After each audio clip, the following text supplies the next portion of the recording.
Di dalam persekutuan doa, tiap-tiap persekutuan itu tidak sama, saudara. Di sini kita lihat kasih Tuhan itu luar biasa. Jadi kadang-kadang saudara di dalam persekutuan, kalau saudara masuk, itu saudara perhatikan, ada yang tukang persekutuan suka menyembah. Nah, tapi ada yang suka puji-pujian, terus nyanyi. Tapi ada juga yang model kayak gereja, senenge firman pulang. Jadi itu indahnya satu persekutuan. Maka dari itu saudara, kita harus tahu kalau saudara masuk di dalam satu persekutuan. Saya selalu ajarkan begini, kalau saudara masuk, saudara harus mau menjadi orang yang ambil bagian di dalam penyembahan, di dalam firman, di dalam pelayanan. Nah, seperti Tuhan memberikan penglihatan pada Ibu Linda tadi, meja sudah disiapkan, tapi ternyata tergantung daripada yang ngambil atau tergantung yang memberi. Hah? Tergantung yang ngambil, gitu loh. Jadi Allah kita kasihnya itu sama, saudara. Semua dikasihi. Nah, tetapi ternyata penerimaannya berbeda. Nah, hari ini kita belajar dari 3 bagian, di mana ada 3 bagian orang yang menerima berkat-berkat itu. Supaya kita benar-benar mengerti dan menyadari. Mari kita buka dulu di dalam Yeremia pasal yang ke-9 ayat 24. Yeremia pasal 9 ayat 24. Karena ini yang menyenangkan hatinya Tuhan. Saya yakin kalau saya tanya, jadi saudara kepengen menyenangkan hati Tuhan? Pasti tidak ada yang tidak mau, ya kan? Tapi masalahnya, kenapa ada 3 kelompok yang menerimanya itu berbeda? Nah ini, karena bayarnya juga beda, harganya lain-lain. Buah yang disediakan di meja itu, Ibu Linda yang lihat tuh, macam-macam enggak? Hah? Atau satu macam? Macam-macam. Kesenangannya beda-beda enggak? Beda. Harganya beda enggak? Beda. Nah, saudara mau yang mana? Langsung jawabannya yang mahal. Yang mahal, bayarnya juga mahal. Sanggup enggak? Belum tentu. Saudara bilang sanggup, belum tentu. Coba nanti kalau sudah dengar, kamu nanti lihat dirimu sendiri, kamunya di mana. Saya tidak mau menghakimi dan saya mau tidak. Saya cuma diajar Tuhan, ini loh nak, tunjukkan, ini loh yang aku sediakan. Kamu sekarang ada di mana? Tuhan menghendaki supaya engkau mencapai tingkat yang tertinggi. Tapi tidak semua orang sanggup. Maka jangan iri, karena punya jatah sendiri. Jangan khawatir. Ada jatahnya dewek-dewek. Maka dari itu di dalam ayat yang ke-24 ini Yeremia 9. Tetapi siapa yang mau bermegah, baiklah bermegah karena yang berikut, bahwa ia memahami dan mengenal aku, bahwa akulah Tuhan yang menunjukkan kasih setia, keadilan, dan kebenaran di bumi. Sungguh semuanya itu kusukai.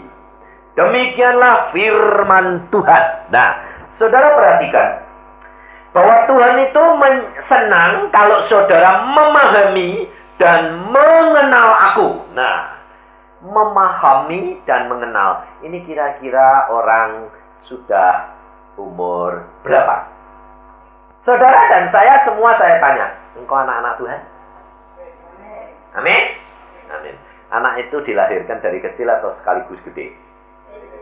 Dari kecil. Nah, kira-kira yang sudah memahami Tuhan. Nah, ini memahami dan mengenal Tuhan. Kira-kira umur berapa? Hah? Dewasa? Belum. Nanti kalau dewasa kan kasihan dong, anakmu umur 5 tahun tidak kenal kamu kan.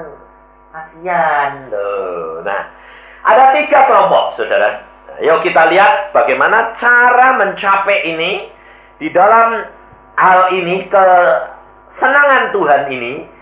Kita lihat di dalam Roma 8. Ternyata kuncinya di situ, saudara. Saya juga barusan diajari Tuhan. Jadi jangan saudara kira kalau saya pintar ya. Saya ternyata diajari terus, jadi saya seneng, saudara. Kenapa? Saya berdoa.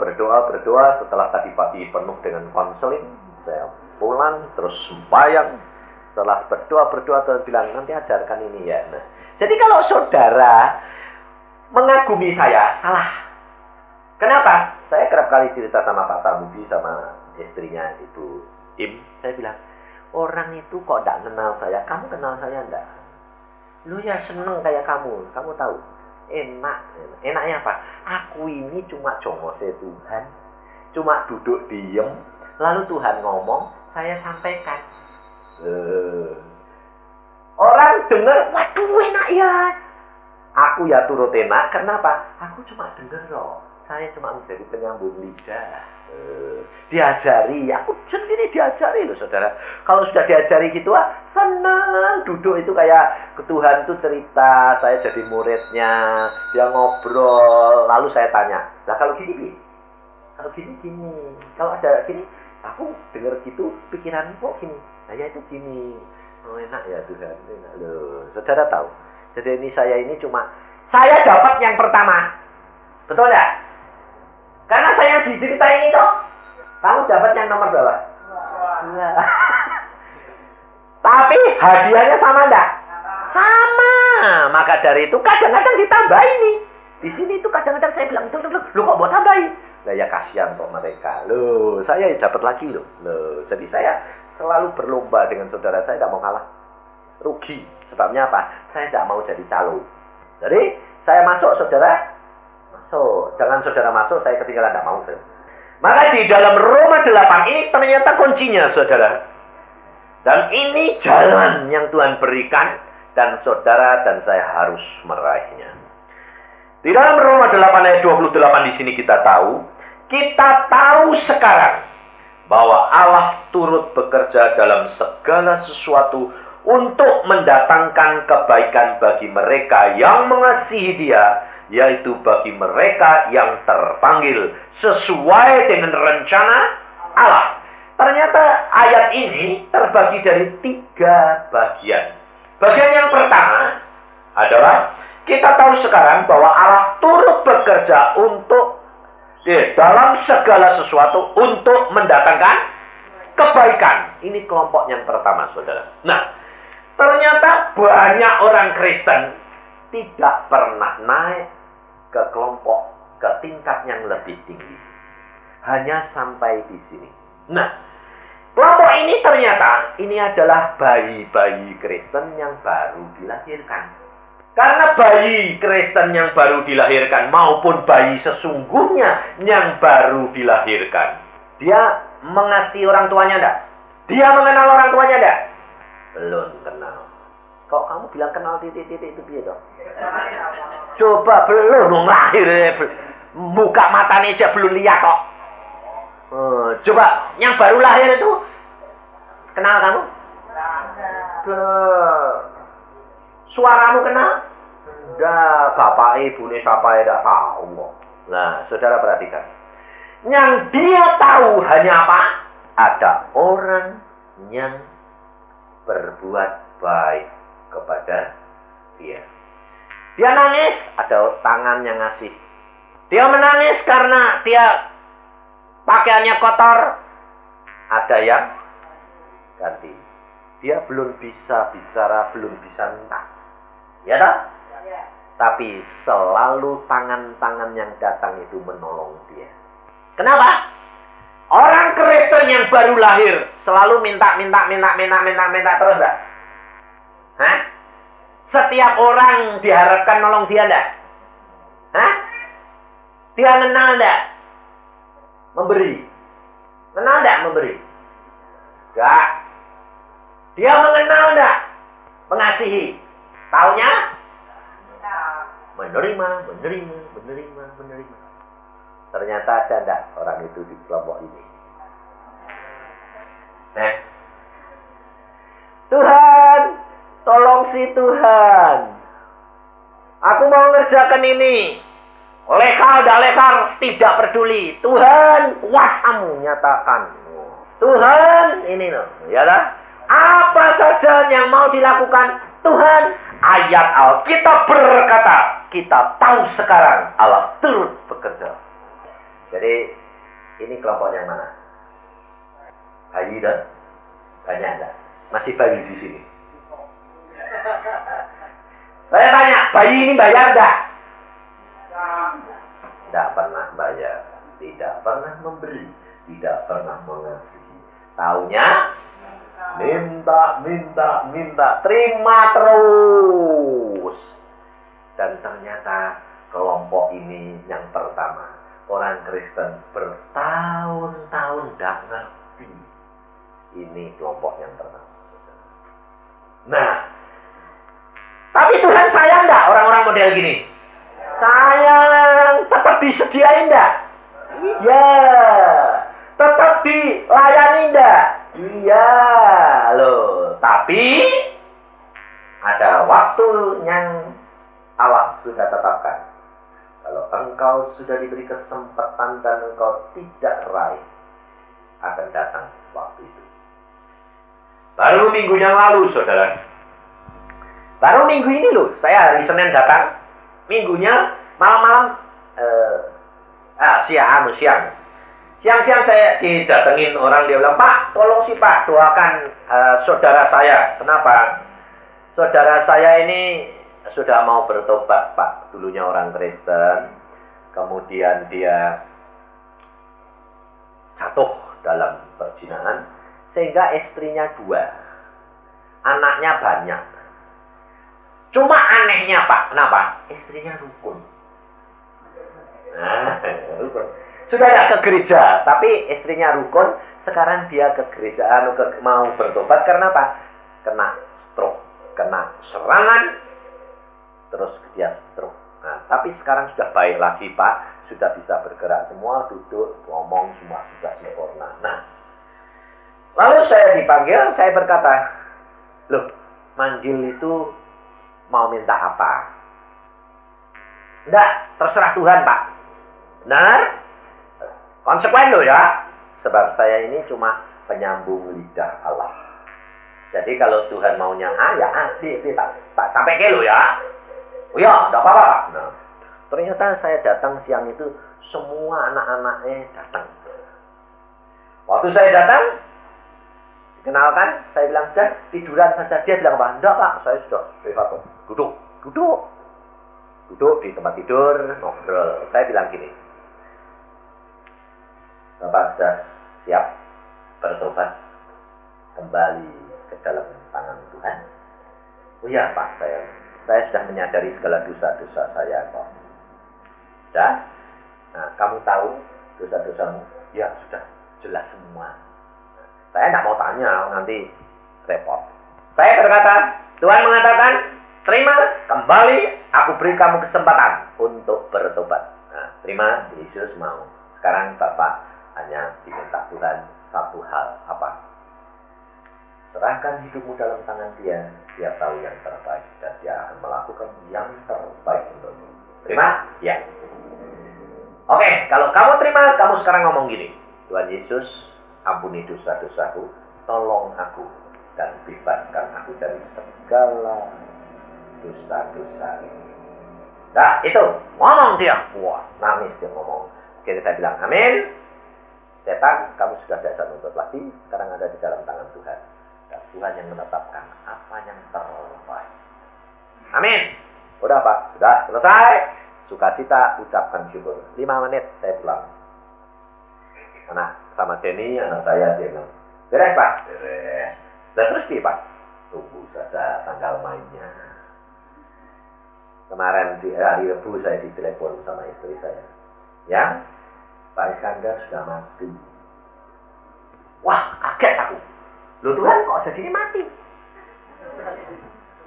Tuhan bilang apa? Kalau dia hidup, tak sembuh lagi, dia jatuh dalam dosa lebih parah. Kenapa? Bingung, istrinya nyuruh. Ayo, bingung enggak? Mau disuruh cerai salah satu dua-dua rukun, enggak dicerai jadi batu sandungan, kembali ke gereja, bingung enggak? Tuhan bilang, dia nanti aku sudah lihat, dia akan menghadapi dilema ini dan dia tidak akan sanggup untuk membayar harga. Kalau aku full bawa pulang sekarang, dia pasti selamat. Dan kau sudah tahu waktunya sudah demikian singkat, aku mengambil jalan cepat. Semuanya yang aku lihat bisa diselamatkan. Selamat pulang. Ngapain? Di sini susah-susah. Nah, saudara bisa terima enggak? Kamu masih belum punya pacar, belum punya anak, bisa gampang. Coba yang sudah punya istri, anak-anak ini bingung enggak ditinggal? Saudara bagaimana? Jadi saudara siap sih siap Pak ya. Tapi kalau sudah menghadapi coba. Iya, maka dari itu saudara, banyak orang Kristen yang hanya sampai ke tingkat yang pertama. Dan tingkat yang pertama ini hanya menerima, serta mengeklaim Tuhan firman-Mu berkata, Engkau turut bekerja sama untuk mendatangkan kebaikan. Perhatikan saudara, ini paling murah. Tetapi juga nanti saudara sampai di surga paling bawah. Kalau saudara berkata, lumayanlah Pak, asal masuk saja, silahkan. Dan Tuhan juga boleh. Nah, tingkat yang pertama jadi rakyat jelata, ya, yang penting masuk Pak.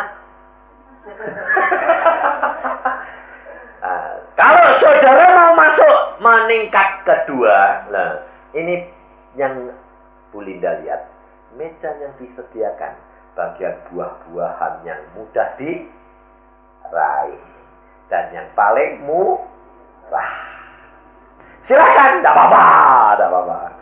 Tapi ada yang agak naik ke tingkat yang kedua. Saudara perhatikan di sini, bagi mereka yang mengasihi Dia.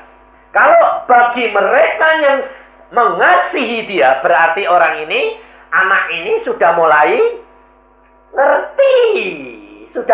ngerti, membalas kasih orang tuanya, membalas segala sesuatu yang diperbuat orang tuanya terhadap dirinya. Perhatikan, di dalam Yeremia 9 tadi, saudara perhatikan, bahwa ia memahami dan mengenal aku, bahwa akulah Tuhan yang menunjukkan kasih setia, keadilan dan kebenaran di bumi.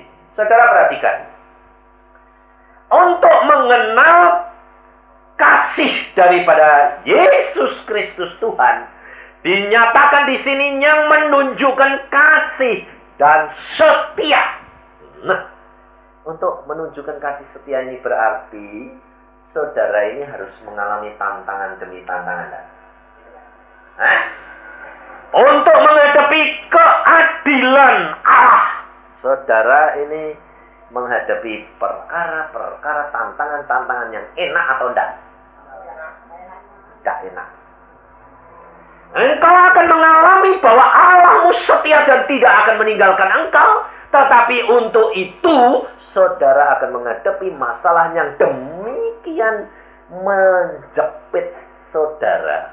Sampai seolah-olah saudara tidak ada harapan lagi.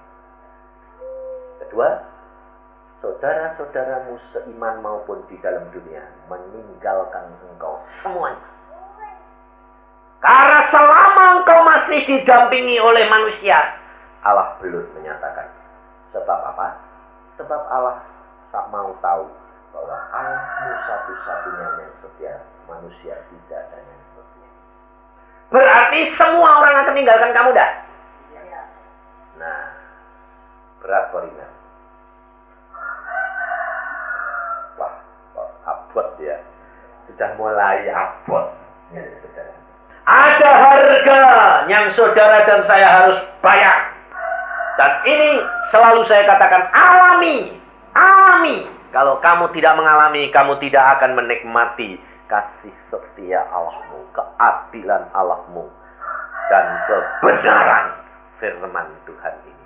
Sebab di sini sudah dikatakan bahwa akulah Tuhan yang menunjukkan kasih setia, keadilan, dan kebenaran di bumi. Tidak nanti di surga, saudara. Kita kerap kali maunya segala sesuatu di surga itu semuanya sudah kekal. Ajaib. Luar biasa. Sebab ini yang saya alami.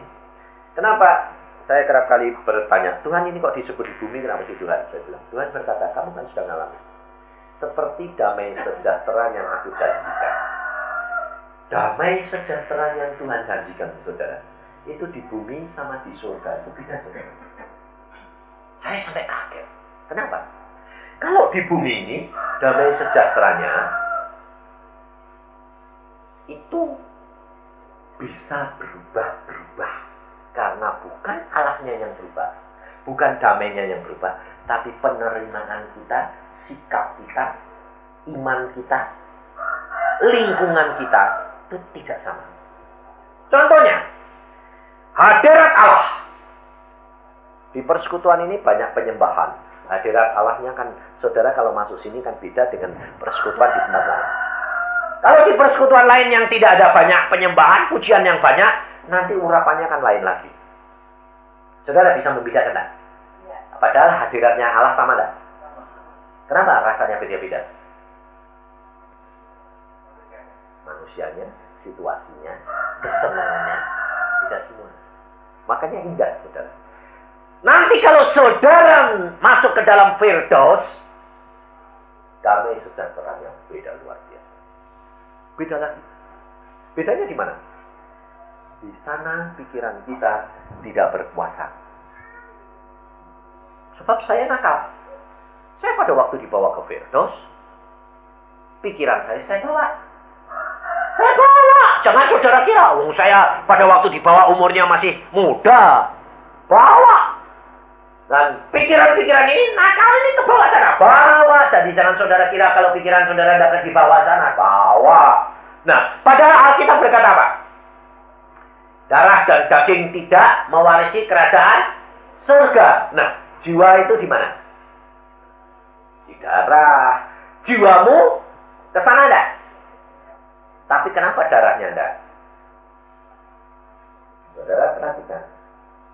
Jiwa itu ada di dalam darah. Jadi darah itu cuma rumahnya rumahnya ditinggal, daging kita ditinggal, darah tinggal, tapi jiwa kita campur ke sana dengan roh. Maka dari itu perhatikan. Nah, pada waktu itu saya naik ke sana, saya masih punya pikiran. Saudara, pikiran apa? Pernah dengar malaikat-malaikat itu cantik-cantik. Loh. Jadi saya di sana mikir nih. Loh, katanya malaikat cantik-cantik. Wah, mikir gitu enggak bisa. Loh, kok bisa mikir Tuhan? Artinya mikir kecantikan. Dan satu lagi bilang, di sini pikiranmu enggak boleh. Karena kuasa dan wibawa Allah yang besar, kamu tidak bisa mikir lagi di sini nanti. Hanya pikiranku, perasaanku yang kamu rasakan. Betul, saudara. Wah, ternyata kok beda Tuhan. Damai sejahtera di sini sama di dunia. Lain.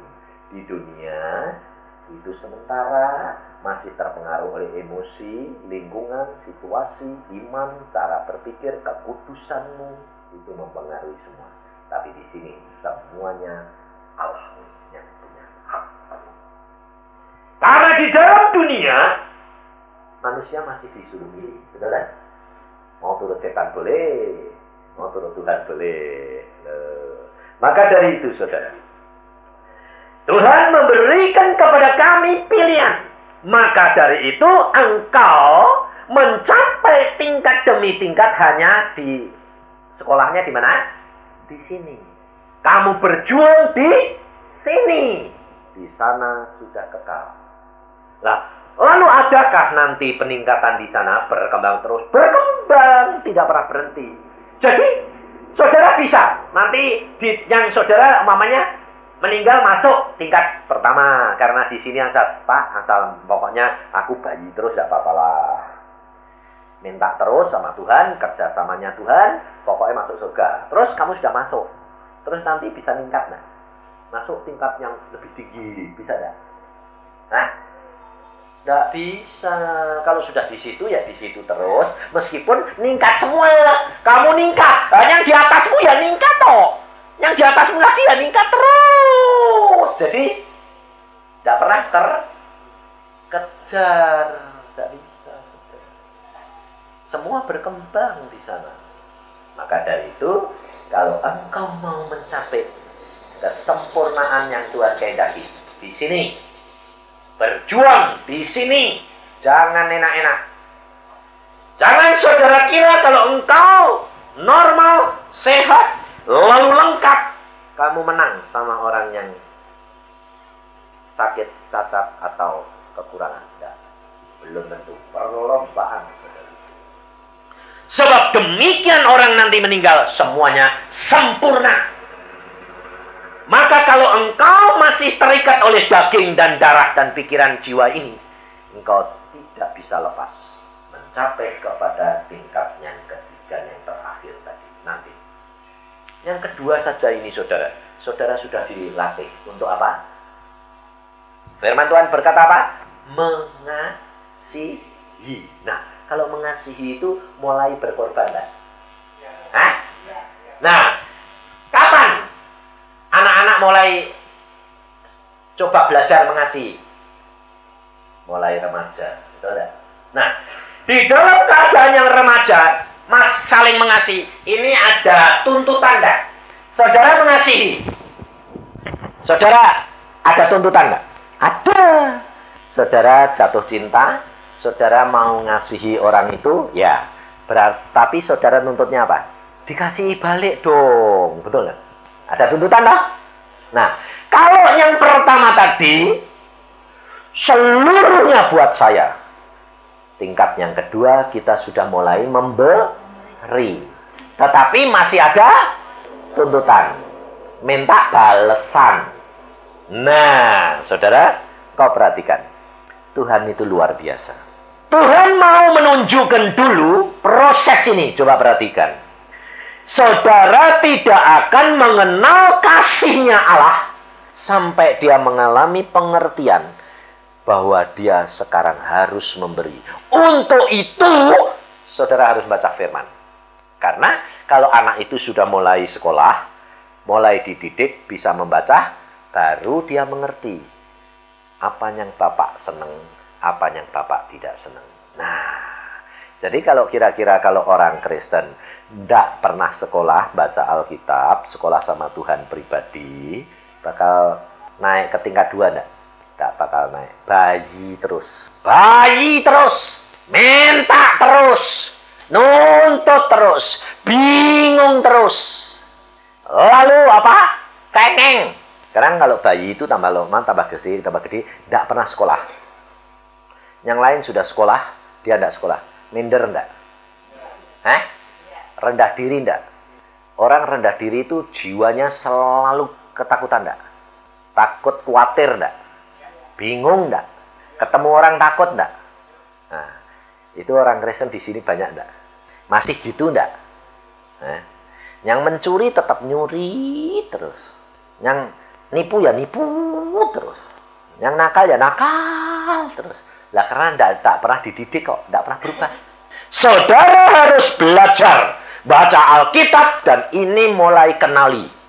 Sebab engkau sudah dituntut kalau mau naik ke tingkat yang kedua, engkau harus dituntut mulai mengasihi. Nah, kalau engkau sudah mulai seneng sama seseorang, engkau pasti mau nurut orang itu. Tetapi kamu juga minta dikasihi. Kalau tidak dikasih, kecewa enggak? Kecewa. Oh, aku sudah ngalah ke diri, ngangkal diri, ngasihi, tapi balesmu kok gitu sih. Nah, ya dah. Nah, Itu kelompok yang kedua, saudara. Tapi sudah lumayan. Sudah lumayan. Sebab sudah kenal memberi. Loh, sudah kenal. Nanti dibuat orang begini. Ya mau, tapi ngomel.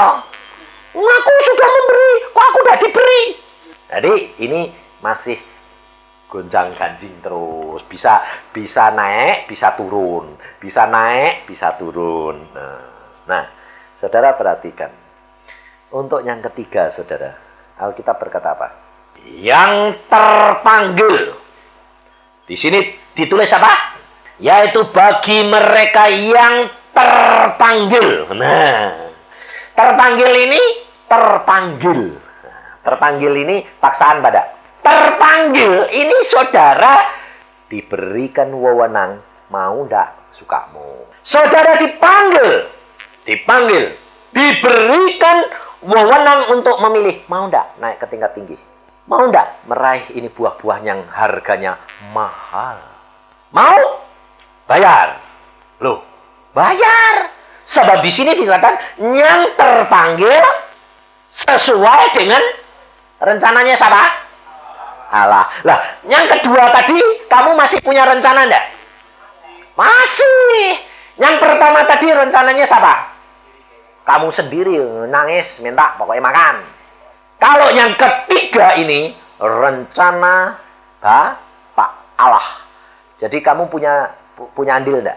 Tidak ada rencana dan ambil bagian dalam segala-galanya. Ini siapa ini? Orang yang masuk ke tingkat yang ini siapa? Ini adalah budak belian, saudara. Bukan hanya pelayan, bukan hanya hamba, tapi ini adalah budak belian. Dia tidak mempunyai hak apapun, apa saja yang Allah mau. Aku amin, ya, yes man. Tidak ada bilang, enggak Tuhan, enggak, ya. Enggak enak, ya. Dipotong kepalamu, ya. Murah apa mahal? Sudah sanggup belum? Jangan saudara kira ini firman Tuhan ini luar biasa. Dan Tuhan berkata apa? Tidak banyak Yusak yang bisa membayar seperti itu.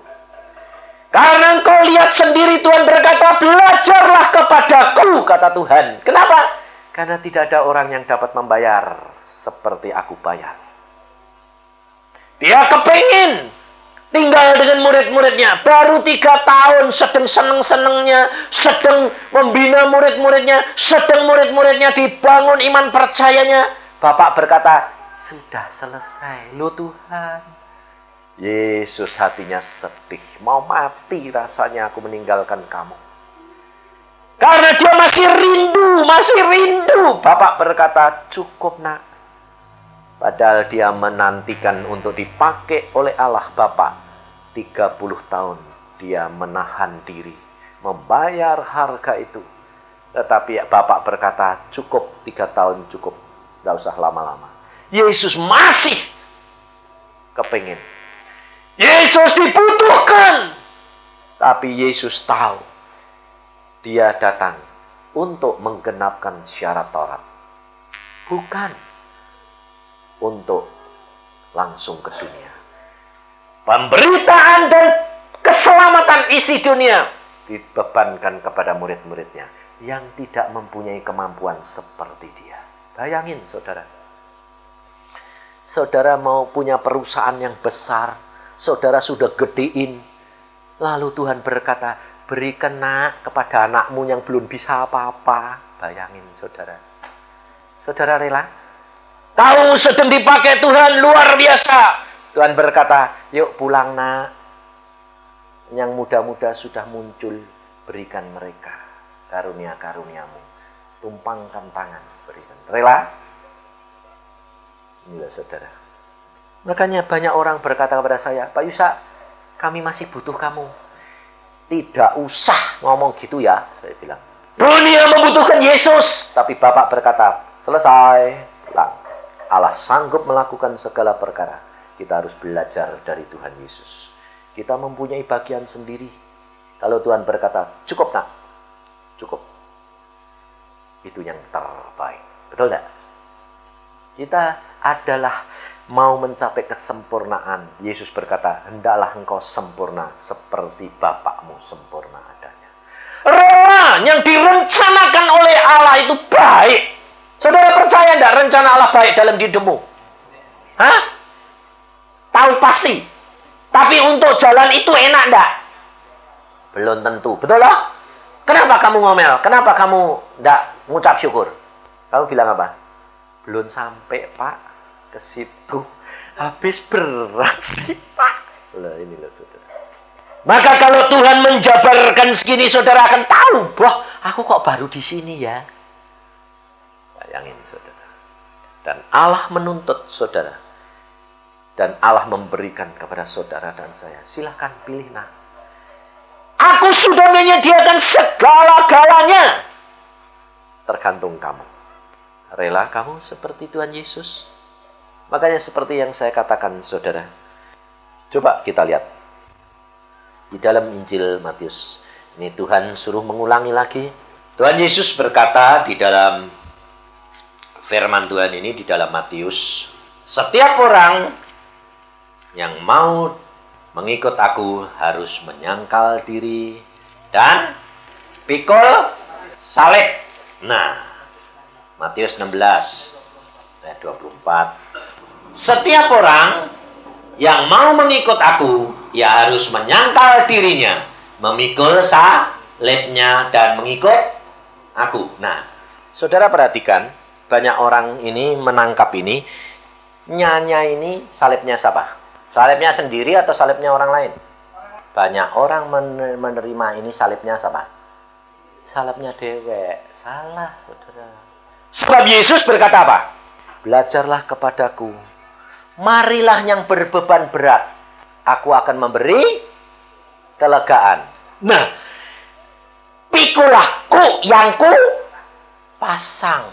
Loh, yang masang ku salib ke dalam pundakmu siapa? Yesus atau kamu punya sendiri dipasang ke? Ini salahnya orang Kristen. Saudara, aku dulunya tidak ngerti. Pikirku, loh ini kukku sendiri Tuhan. Loh, kukmu berat, sudah tak angkut. Tak ganti kuk yang aku pasang. Makanya Tuhan berkata, Yohanes 3:16, itu Tuhan Yesus mengangkut dosa isi dunia. Termasuk kita punya. 1 Yohanes 3:16, saudara yang harus menyerahkan nyawa untuk saudaramu yang lain. Itu salib yang Yesus taruh di atas saudara. Kenapa Yesus mengatakan bahwa kuk yang kupasang ini enak dan ringan? Lebih ringan daripada bebanmu sendiri. Karena apa, saudara? Kalau saudara punya beban, saudara angkat sendiri, malam tidak bisa tidur. Terus ngejar saudara. Kemana-mana, nempel terus tidak? Berat badanmu merosot tidak? Tapi kalau ini sudah kamu serahkan Yesus, digotong Yesus tidak? Kamu diganti beban apa? Bebannya orang lain buat kamu. Jadi kamu harus berdoa untuk orang lain. Nah, kalau kamu dikasih beban, mamanya, tetanggamu, atau saudaramu, dia bebannya sakit, kanker. Lalu kamu, Tuhan bilang, doakan dia. Ini aku beri beban buat kamu. Ya, kamu doa. Kamu berdoa sungguh-sungguh sampai menangisi dia. Sampai seperti itu terjadi dalam dirimu sendiri. Karena Tuhan taruh, kamu sembayangnya sungguh-sungguh dan benar mbok gotong. Tapi meskipun mbok gotong sampai seperti dirimu sendiri, habis sembayang, kamu bisa tidur enak enggak? Enak enggak? Copot enggak? Beban itu. Copot, karena bukan milikmu. Kalau milikmu habis sembayang, tetap nempel terus enggak? Bisa tidur enggak? Nah, berat mana? Berat punya kamu dah. Nah, salah orang Kristen apa? Tidak mau nyerahin Yesus, gotong punyain yang dikasih Yesus. Akhirnya, ini kasih ke Yesus, kamu gotong yang Yesus taruh. Tidur tetap tidur. Woi, masalahmu banyak kok, bisa tidur. Nah, sudah digotong Yesus, diganti. Loh, saudara tahu. Kita kerap kali salahnya di situ. Makanya masalah kita tidak pernah Selesai. Kenapa? Lah mbok kasih ke Yesus habis sebentar itu mbok ambil lagi. Makasih Tuhan. Terus lumayan mau persekutuan mbok gotong sebentar. Tak gotong meneh. Sampai rumah digotong meneh, tidur kelop-kelop digotong meneh. Terus lah ya enggak pernah barbar toh. Enggak salahmu. Ya tetap berat. Padahal Yesus berkata, yang kupasang itu enak dan ringan. Nah makanya itu belajar saudara menjadi pelaku firman. Sebab kalau engkau masuk di dalam perencanaan Yesus yang ketiga tadi, engkau dibelajar untuk mengasihi, engkau dibelajar memberi, engkau dibelajar keadilan Allah, engkau dibelajar tentang kasih setia Allah, bahwa Yesus setia sampai pada akhirnya. Saudara dan saya pun harus sampai terakhir. Dan kalau itu terjadi, maka engkau naik ke tingkat itu dan engkau menjadi budak beliannya Yesus. Dan segala perkara kau tidak pernah ngomel, dan kau tidak pernah khawatir, dan kau tidak pernah susah, dan kamu selalu berkata apa? Terima kasih Tuhan, aku tahu aku setiap saat akan menikmati mujizat dan kuasa-Mu. Sebab Yesus sudah berkata, engkau tidak akan dibiarkan dicobai lebih dari kekuatanmu. Pada waktunya kamu diberikan jalan. Jadi tepat enggak? Pas kamu enggak kuat, Tuhan saya ngangkat. Plung. Loh. Jadi kalau kamu ada masalah tambah lama, tambah parah, harusnya dia Tuhan beneran sudah mebar ini. Loh, harusnya gitu toh. Lah tapi kamu bilang apa? Loh kok tambah berat Tuhan? Loh kok tambah berat Tuhan? Aku enggak kuat. Loh, itu ngomel terus toh. Lah Tuhan bilang, loh yang tahu kamu yang enggak kuat atau Tuhan yang tahu? Hah? Tuhan lah, kayak Tuhan. Berarti kan Tuhan lihat, tambah lama tambah berat, tambah berat. Biarin sampai engkau mau jatuh, wis dak kuat. Tuhan dak kuat. Tuhan bilang kuat Tuhan, kuat. Terima kasih. Nah, tapi kalau kamu gini, tambah berat, puji Tuhan. Wah, melakukannya sudah peap-peap, aku jatuh, sing maluan kue, peduli amat. Beneran, tambah apa? Beneran Tuhan, tambah berat. Beneran Tuhan sudah aku jatuh, Tuhan ini bilang, aku sekarang yang bertindak. Cepat dah. Tapi dek kowe ngomel terus, ditambahin mbek Tuhan dah. Hah? ditambahin, ngomel terus. Tambah panjang, enggak barbar. Makanya saya kalau konseling orang sama saya bingung nama. Pak, kok tambah berat? Loh, ngucap syukur, beneran. Hah? Loh, utangku tambah numpuk beneran. Kenapa? Lah, bakal itu terus langsung kowe mlebu penjara kok. Loh, lah kok ngono piye, Pak? Ini piye, Pak? Lah ya tek wis kuat, wis gepeng, kok gek Tuhan bertindak. Itu caranya Tuhan. Iya. Jadi, Dek, aku berdoa untuk suamiku, digondol orang ini tambah hebat, tambah iya enggak apa-apa. Loh, kok tambah gebu-gebu? Ya enggak apa-apa. Sampai kamu nanti sudah maksimal, baru Tuhan bilang, cukup nak. Saudara tahu? Tidak gampang loh saudara, untuk menjadi tingkat yang ketiga. Ini tadi saya barusan dengar dari salah satu saudari. Dia berkata gini, Pak, tolong sih Pak doakan saudara saya. Nah, saya bilang, kenapa? Berapa bulan? 6 bulan. Orang sudah tidak punya Pak, malah tidak mati, hidup tidak. Loh, kok bisa gitu? Dia bilang apa? Sebetulnya sebelum dia koma, ditemui Tuhan Yesus. Dia cerita sendiri ketemu Tuhan Yesus. Tuhan bilang apa? Kamu anak baik, yuk ikut aku, tak kasih ini jubah, ini tongkat, ini mahkota. Dia bilang apa? Jangan dulu Tuhan. Kenapa? Aku kasihan suamiku biar anak-anakku. Oh ya wes. Koma. Terus dari rumah sakit terus, anaknya perempuan 6 bulan turu di rumah sakit terus siang malam. Itu ikatan daging membuat penderitaan enggak? Sudah disodori enak enggak? Hah? Loh, jubah putih, tongkat, mahkota lagi dipuji Tuhan, kamu anak baik. Gak bisa nerima? Ayo. Karena apa saudara? Misi kepengen? Jadi jangan kira gampang. Nanti kalau bilang, aku mau naik yang tingkat yang tertinggi Pak. Ditemui Tuhan Yesus. Duh Tuhan, saya kepengen. Ketinggalan. Dan saudara perhatikan, bayar harga. Yesus sudah menawarkan kepada saudara dan saya. Engkau mau tidak? Terserah. Kalau kamu tidak mau, kamu harus bayar harga itu. Ibu ini mati enggak? Hidup enggak? Di rumah sakit terus. Sudah enggak punya, bayari terus enggak? Bayari. Harus bayar harga uang, penderitaan, waktu. Dan tidak hanya ibu itu, anak-anaknya juga harus menderita. Suaminya juga harus menanggung derita. Saudara tahu? Kalau engkau tahu rencana Bapa adalah yang terindah, engkau pasti enak. Tidak perlu orang lain turut menderita. Biarpun kelihatannya ditinggal, tidak masalah. Karena apa? Rencana dia terindah. Yesus diangkat naik, murid-murid Tuhan Yesus bagaimana? Roh Kudus turun, mereka dipakai Tuhan luar biasa. Rencana Bapa. Dia mau pakai siapa saja bisa. Zaman sekarang coba hamba-hamba Tuhan tidak bisa ke pelosok-pelosok. Kaset masuk. Dilarang kemana? Kaset masuk. Allah sanggup lakukan segala perkara. Pusing amat. Betul tidak? Maka jangan membatasi kuasa Allah.